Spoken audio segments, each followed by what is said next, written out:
Welcome back, everyone, to our fifth edition, potentially, of myself and Mr. Lockie Smith, Mr. Scuba de Fuego, here to go through everything we need to know about fantasy this week. Welcome, Lockie. How are you? I'm pretty well, thanks, Jamie. Good to hear. Keen to talk about something interesting and exciting this week as fantasy winds down. Not a heap happening on the injury or massive trade out front, and with most of us sitting with just a couple left to go, there's another little comp to spice things up to finish off. Yeah, awesome. Tell us a little bit about it, Lockie. We found this. It's called the NRL Mixer. So we're mixing 3 men and 3 women together with obviously the season winding down. It's another little interesting one. If your team's struggling, your normal fantasy team, it's be a cool way to obviously learn a little bit more about the women's game, and then get your little fantasy fix as always. So yeah, just explain a little bit about Lockie's actually deep dived into it about the point scoring as well, and potentially where to pick the best players. So spin. Go for it, Lock. Yeah. Sorry, I just blipped it out for a minute there. There's the women's games are a little bit shorter than the men's, and as a result of physicality, generally the women score a little bit lower across the board, but they score quite differently to the men position-wise than you might expect in the normal NRL fantasy play. Positions like halves and hooker and some of the stronger mids can average like 65 and 70 for the men's. And you expect that you pick certain positions to dominate in the points. Now, for NRL Mixer, it can be important to pick the right players and also probably the right gender in the right positions, because for the women, key positions like the hooker and the halves positions especially actually score quite a lot lower, averaging more like the mid-30s compared to like your Cooks and your Hines, who average close to 70 at the moment. So picking the blokes in those 2 positions can be more important than, say, picking one of the middles, which there might only be 10 or 15 points worth of difference. They score a little bit better in some of the other positions, like in comparison?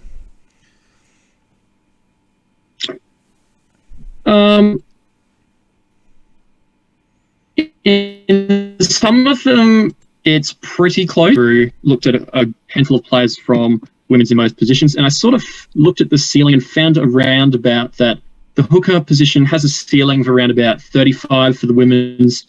The mids, especially the lock forwards rather than like the props, can score into the 50s and touching close to 60. Okay. Edges can score around 40, halves around 30, centers 30 to 35, except for a couple of key players, which we will touch on later.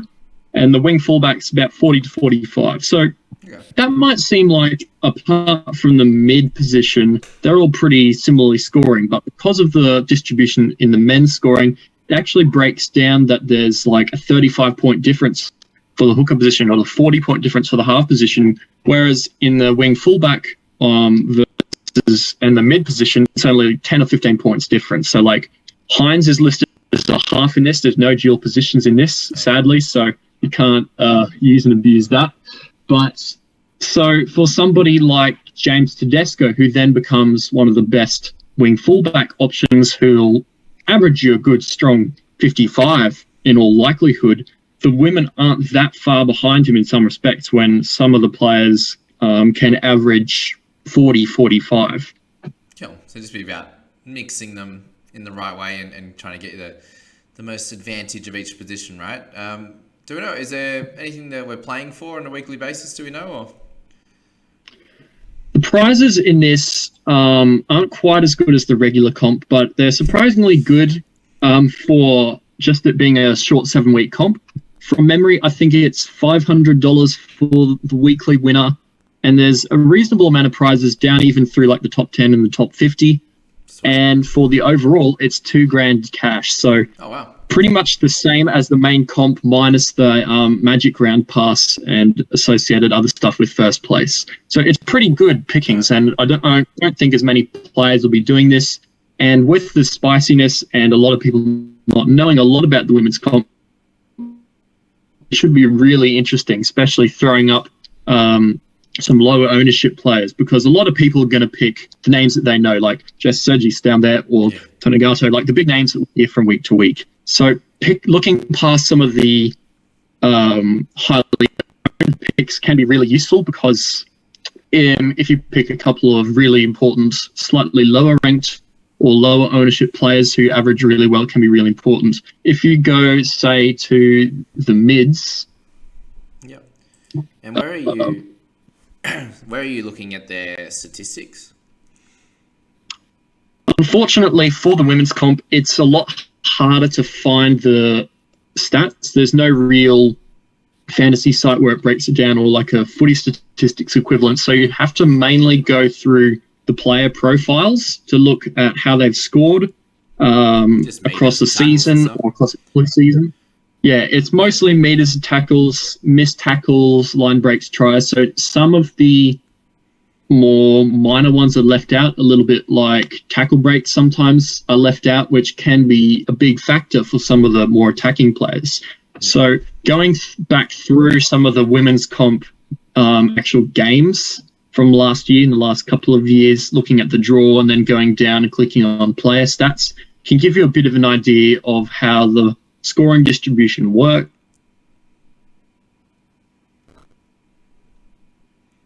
Losing him. Of new players, especially coming for teams like the women's Eels side, who don't have a lot of stats behind them. So you have to sort of dig around to find something, whether you switch the filter in the player area from the... Cool.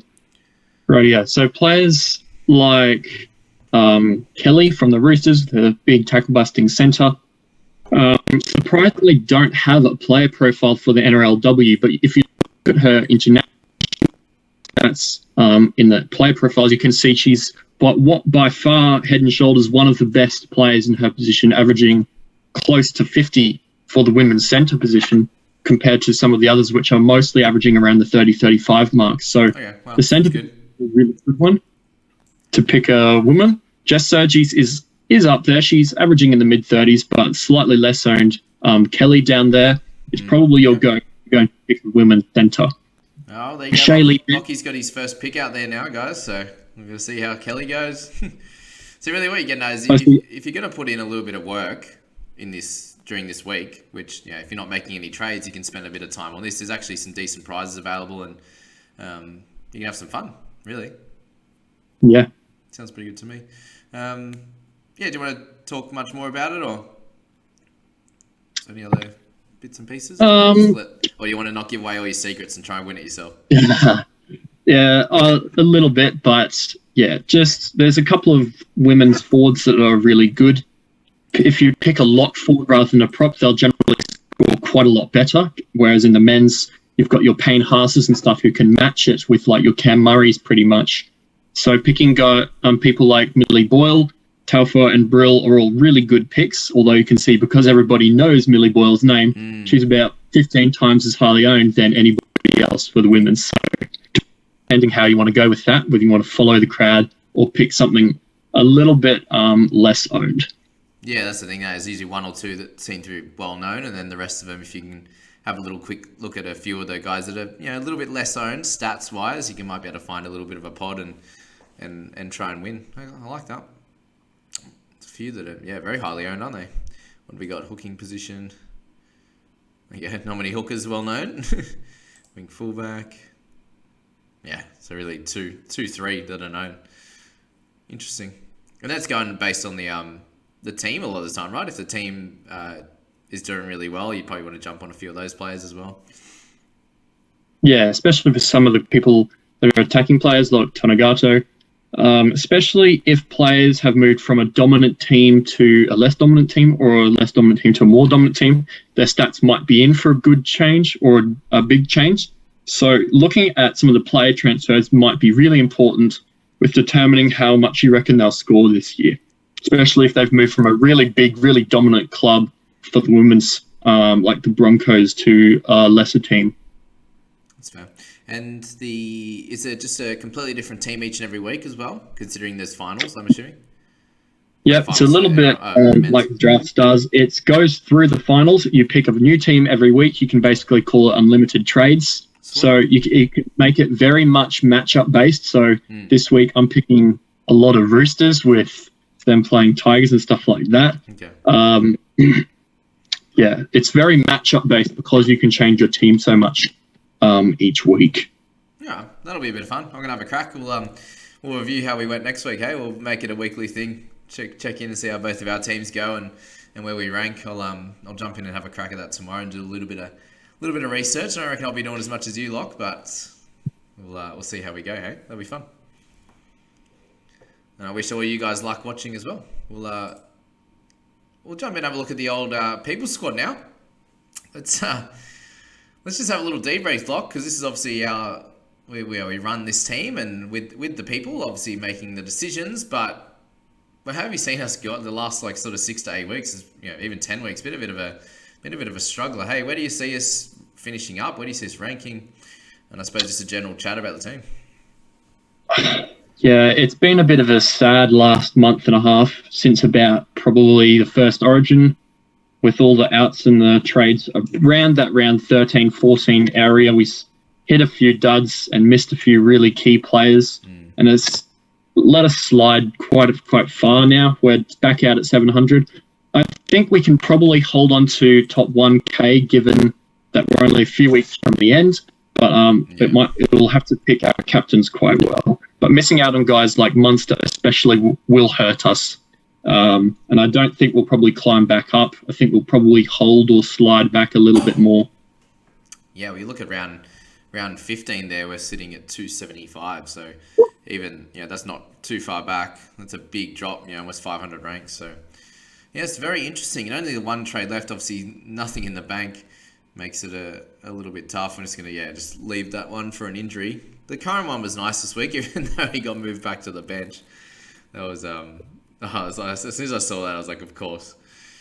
And then to only get them, 37 minutes or something? It's incredible. Yeah, he did well from the bench. I was breathing a sigh of relief after I saw that score.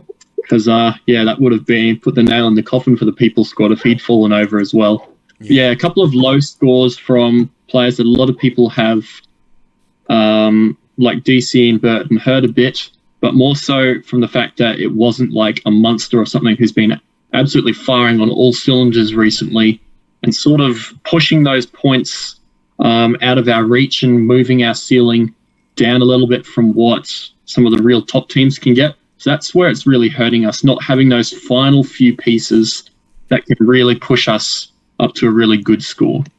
That's the biggest thing I've noticed, right, is that our team value, my squad that's been sort of 1,200, 1,500, whatever, struggling compared to the people squad being around the 200, 250, ended up overtaking on team value just with how poorly that month or 6 weeks that we had for the people squad. And that's just killed us getting that last, great player or two, right?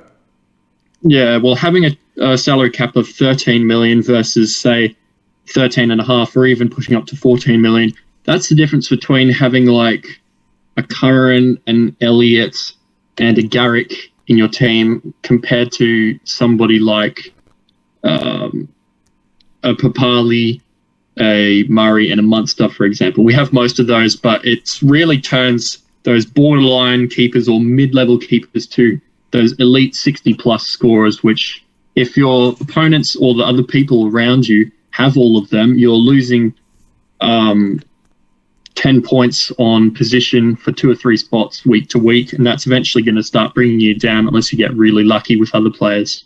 Yeah, because have you noticed that where you look at most of your players getting 50 plus, a bunch of 60s or 70s, like we had the Cook, Murray, Mitchell 70, 80, 80, and then you look and we're losing ranks. It's like, oh wow, like teams are obviously that team value is what's killing us, because we have like a pretty solid team, to be honest, but you just have a couple of those guys that get that 40 or 50 rather than a 70 or 80, and you're just missing out. So yeah, obviously it just clearly shows that, like, you and I are definitely, I was thinking about this earlier, we'll do a big review on the people squad at the end of the season there, so we can use that for next year.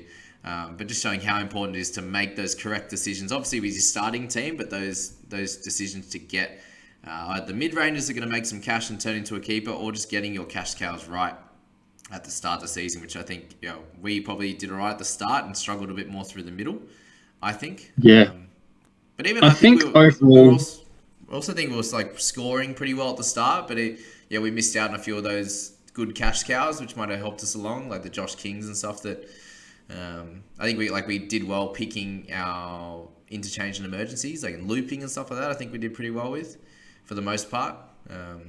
Yeah, it's going to be very interesting to have a review. We'll go round to round, which will be fun, but we obviously just need DC. Like, DC is not that highly owned, so if he can come out and have a big one, which we know he can, then we could have a great week, right? But yeah, it definitely shows that there's some teams out there killing it. Look at the top 10 rankings the other day. They're all up near the 1100 mark for this season, for this week. Like, yeah, crazy. It's crazy. It's like you score 1,000 and you think you're doing really well, and then you still realize you're 50 points behind on average for a lot of teams. Yeah, it was incredible. But yeah, that was the People Squad. I just wanted to have a look at that. I had a quick look at our league as well, and the top 3 in the actual comp are top 3 in ours, and I think it's about a 60-point differential with the next guy that's coming forth. So it'll be interesting. I got my prizes, and then we're meant to I'm going to do a meetup, and Will Ennis is English. That's a good start. But yeah, I thought that was funny. I just want to do the analysing teams. I pulled up 3 teams there we can have a little look at as well, just while we're here. I thought it'd be cool to get your perspective on him, Mr. Scoop. Oh, I need a newer computer, don't I? There's too many things going on. All right, you see that well? Hang on, I'll just full screen. Yep, that's good. Awesome. We got Don't Matter Son, which we haven't seen this team, I don't believe, before. Goes for the Eels as well, so that's sad. One of you. We'll leave it open to your floor on this one. I believe this person said, I got 3 trades remaining. What are your guys' general thoughts? Had a good round 23 rank and a solid overall rank now. So what are your thoughts, Mr. Scoop, just on first glance? I actually said wanting to get rid of Jackson was the only thing. Yeah, I think that's probably a good look. Zero salary cap does hurt a lot in trying to get options for people like Jackson. The problem is there's not a lot of value that you can use to get Jackson to a really good player now that those guys like Dwayne and Butcher and everybody who were up around the same price as Jackson have now moved well past him and above him. I think the only player you can really move on to get somebody as well as Jackson would probably be Pole, but then you pretty much destroyed all of your emergencies and you've only got one trade if you do that double trade. So it's a bit of a sticky situation at the moment. I think there is one player between 5 and 600k that I was really keen on. Have a look at if we can get 81k in value. If we just went booth straight to a 220, can you have a look at what we can get for 670 and below in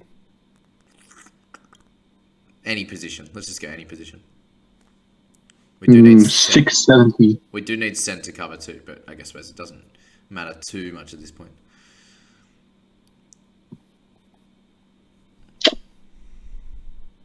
Not a lot, hey? Yeah. Well, Graham is back this week. I don't know how he'll go straight up after that injury, but he's sitting at 621k, and he is a centre with Latrell back, and the Bunnies absolutely firing. He could be a really sneaky one. Jaden Brayley's also been going really well at 616k, pulling off some really nice scores. I think he's got a 3-round average of about 55, and we know that in the past when he plays 80 minutes, he goes really, really well. Showed that a bit in the last couple of rounds. Yeah. The guys that really hurt us about 4 or 5 weeks back are sort of coming good at the moment. Guys like Tyson Frizzell. Yeah. At the moment, he's got 69k. He got, pardon? Has he had 2 good weeks? Yeah, he's had a couple good weeks now. His 3-round average 52. He's got 60 now, and he's at 569k. Brandon Smith is on the recovery arc. He's made 61k last week, and after having a really middling season, I was actually looking at him. His last 4 scores have been 57 with a try, 61 from at hooker, 48 from the interchange, and 71 with a try at lock last week. With the Storm turning it around and firing, now they have a few more troops. With a couple of tougher games, he might get some good tackles and make some good numbers to finish off the year. Yeah, cool. So yeah, if you're looking at anyone around that mid-range, guys, I do really like him, and that would be an easy straight swap, right, if he wanted to in that one. But you'd have to move a few things around. Aiken up, Manu up, Dewey to wing fullback. A few things you can do there. Yeah, if you're looking to just do one trade this week, and need someone like that, then I think they're solid ones. It's the team we look at fairly regularly. Two of us is Strek. Thank you again for sending in this team.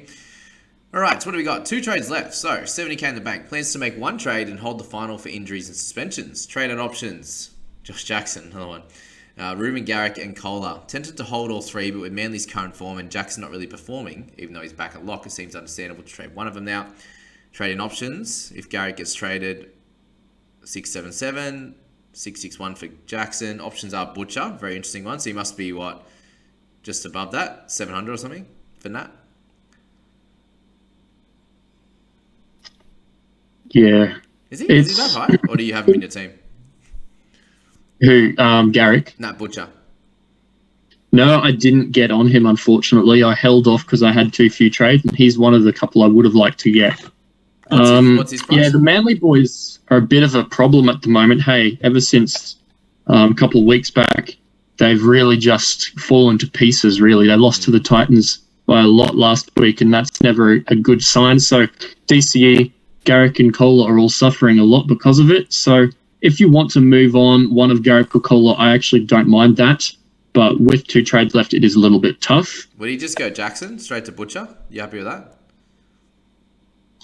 Jackson Butcher. Like, what's Butcher? Yeah, price? I think that's pretty good. Is he 6'6"? Is he 660? Butcher, what's Butcher at the moment? But that's probably the only trade I would do. There's no real Butcher's only 602 still, so he can get Butcher. You can get that low in that. Yeah, so he's another one for the last guy as well to pop in if you didn't have Butcher. You expect him to average over 50 for the rest of it. Curran there's a bit risky, I'd say for sure. And Kohler's no real decent center option, hey, like for cover, if you want to trade him out. Like, he's not going to play Kohler, so I don't feel like he needs to trade him out. And then Garrick. Yeah. Garrick is obviously playing him. So I suppose you could trade him out. You don't need the wing fullback if you know. But are you going to play? Would you rather play Garrick or Jackson? That's the question you've got to ask yourself. Toolbuster Strecht, I'd say. Yeah, Garrick probably has more boom, right? Jackson's probably going to be a 40-ish player for the rest of the weeks. So. Yeah, I mean, Garrick will have the lower floor, but he will get you that score. If Manly do have a bit of a recovery. And there's nothing to say that they won't put on a few good games towards the end of the year. It's just the last few weeks have been pretty poor. Yeah, so I think Butcher for Jackson is fine, or you could do Garrick as well because he had enough cover. I think either way, whichever one you think that you'd want to have as more of a boom guy to potentially rocket up the ranks a bit. And then just one more on the teams front. We had 4 trades here, which is cool. 98 in the bank. What trade should I consider head-to-head? We've got head-to-head finals, it says there. Considering Kohler to Aiken, have no centre cover at the moment. Second trade, Probs Volkman for 220 plus centre, who is playing. Okay, who? And who would that be? Who is there at that price? What's Mbai at? Well, cheap centres. What's Mbai? Is he 270 or something weird? Mbai. Want to leave 2 trades in the bank for finals week, assuming I make it through. Not interested in overall. Thoughts on team as it stands? My opponent this week scored 3 less points to me in his match. Who to captain? Leave on Hines or change to Murray? I think Hines is pretty safe. I think Hines versus Manly is pretty good. Yeah.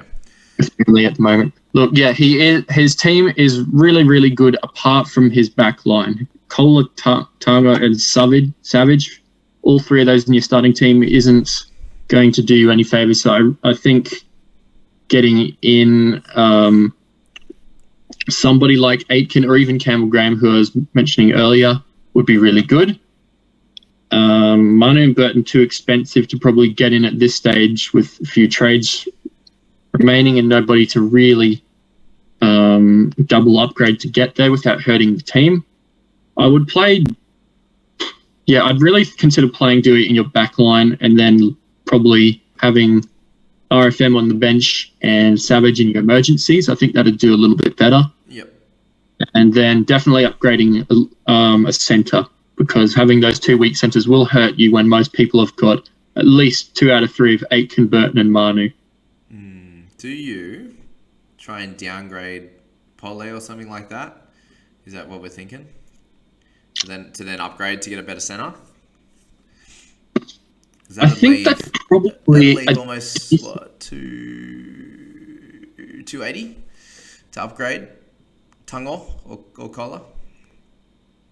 I think that's probably a good move considering you've got Dykes and RFM in your emergency scoring pretty well. I don't mind that. Yeah, you'd have 18 okay scoring, right? At least. And improve your starting team. It's probably the way you play it, right? You want to make you make the 2 now, take that bit of a risk, and then you just got the 2 for potentially next week, or 1 then and then 1 in the last week if you make if he's head to head, what's he got? Is it 2 weeks left? It doesn't say. Bank for finals week. It must be 2 weeks left, right? Prelim and then final. So if that's the case, I'd use your 2 now. Make sure you get a great 17 together, and then potentially use your last 2 for that week. If it is the week after, then you can play it by you on that one. But you agree? Yeah, I think so. Sweet. All right. Did you have much more to say? We've got all the guns. Obviously, it's pretty clear to try and get. What do you think of the team list? Was there much? There wasn't too much there. Hey, you got Jerome Hughes coming back. You got Tarpanay back as well. Yeah, you got Moses as well, which will, for Dylan Brown, people that jumped on Dylan Brown will be a little bit sad about that. Yeah. There was a little bit of interest in the Bulldogs team lists with, who was it? With Boys back. There was somebody that moved into the starting side. I think it was Harrison Edwards or whatever his name is. Just had I'm actually moving to the starting side. Thompson. So that's interesting. TPJ on the reserves, which is scary. Yeah. Yeah, Harrison Edwards has been doing pretty well. I don't know how expensive. I don't think he's a cash out anymore. Nah, he's had 2 decent weeks. But yeah, it wasn't too much. It was more just like if you held the big guys, like Tarpany. Yeah, I think so. I think we kind of went through a lot of the middle guys, which is interesting. Did we end up finding a cheap centre? We've got the young fella from, who was it? Knights. I don't know if is he actually a centre? You have to have a quick look for me while you're on there. But he's debuting, I believe, with Bradman Best and Tuala being stood down. The Knights are in a shambles at the moment, aren't they? Yeah, it's not much good at the moment. I think Ponga and Kurt Mann situation too. Yeah, I don't know if he's actually a centre because I can't see him at the moment. Okay. Is that Maha Palangi or whatever? Yeah, that one. Yeah, he's listed as a half, so he won't be any help. Yeah. And then what's M by, like 260, 270? He's 254, I think. Yeah. So he's still pretty cheap. Makes it hard then. I think Ramsey's back this week, though, so that might hurt M-Buy as a cash out. So with this fella here, that like in terms of looking for that cash out that we're trying to get, do we just go with no cover and have that 2 trades as cover for that centre? I think so. Just having 2 trades for the final couple of weeks will be, I think, plenty, and we won't need cover quite as much, given that your other positions are stronger. Just go for it. I think so, yeah. All right, well, let's not worry about the centre thing then. Forget about it. Yeah, if you got like most of these guys, as I said, most players have 1 left, so I'd suggest hold this week. Probably use it next week, would you? With 2 rounds to go, use it. If you need, if you feel like you can get a 10-point upgrade, use it. Yeah, I think you upgrade 1 centre and go in with 2 trades left for the final 2 weeks, and if one of them goes down, well, you can just plug and play pretty much. Yeah. So I mean, for everyone else that's sitting there with like the 1 trade, would you use it next week? Like if you feel like you can get a little bit of an upgrade and just run the gauntlet for the last week? If you've got a decent 18th man, I probably would. Okay. Otherwise, no. Okay, you'd hold it to the last round? Because if you're going into grand finals and you lose I don't know, hope I don't curse whoever I pick, but if you say lose like a Papali'i or a Tohu Harris, who's definitely going to be out for that grand final week, you want a good 18th man to come in. So I'd say if you've got really poor emergencies and somebody that you wouldn't want to play ever as your 18th man, I would leave 1 for the final week. If you've got somebody that's like an RFM or even probably up to a guy like a Pole, you can probably make that trade in the second last week. Actually, the other interesting thing, I haven't really said it out loud yet, but I will on the channel, and hopefully a lot of people have watched this long, but that last week there might be a few teams that rest players as well, right? So it might be worth just to keep it for that week just solely rather than use it with 2 weeks to go. Okay. Let's listen to Lockie. He knows best. What do you reckon? We leave it at that, mate? You happy with that? Yeah, I think that's good. I don't know. Maybe don't listen to me so much. I picked all the wrong pods this year. Next year, I'll go cows and guns instead of all the mid-rangers tracing all those hopeful upgrades. I think I'm going to be going the same strategy, right? It always seems to work out. But sometimes you got to take a risk. We are risk takers, right? We always think we're smarter than the next bloke. Well, thank you everyone for watching, guys. I hope you made it all the way. This 30 odd minutes through. Appreciate you guys being here. I wonder how many we'll get this week. It was a little bit less last week. If we can get over 1,000, I reckon it's a big win with three rounds to go. And if you're here just to support us and you've made it all the way, get in the comments, give us some love. We will give it back. I promise. Lockie will be in there. Cameron will be in there too, won't he? Probably. That's Scoop. He's funny. All right, guys. Thank you for being here. Appreciate it. See you later.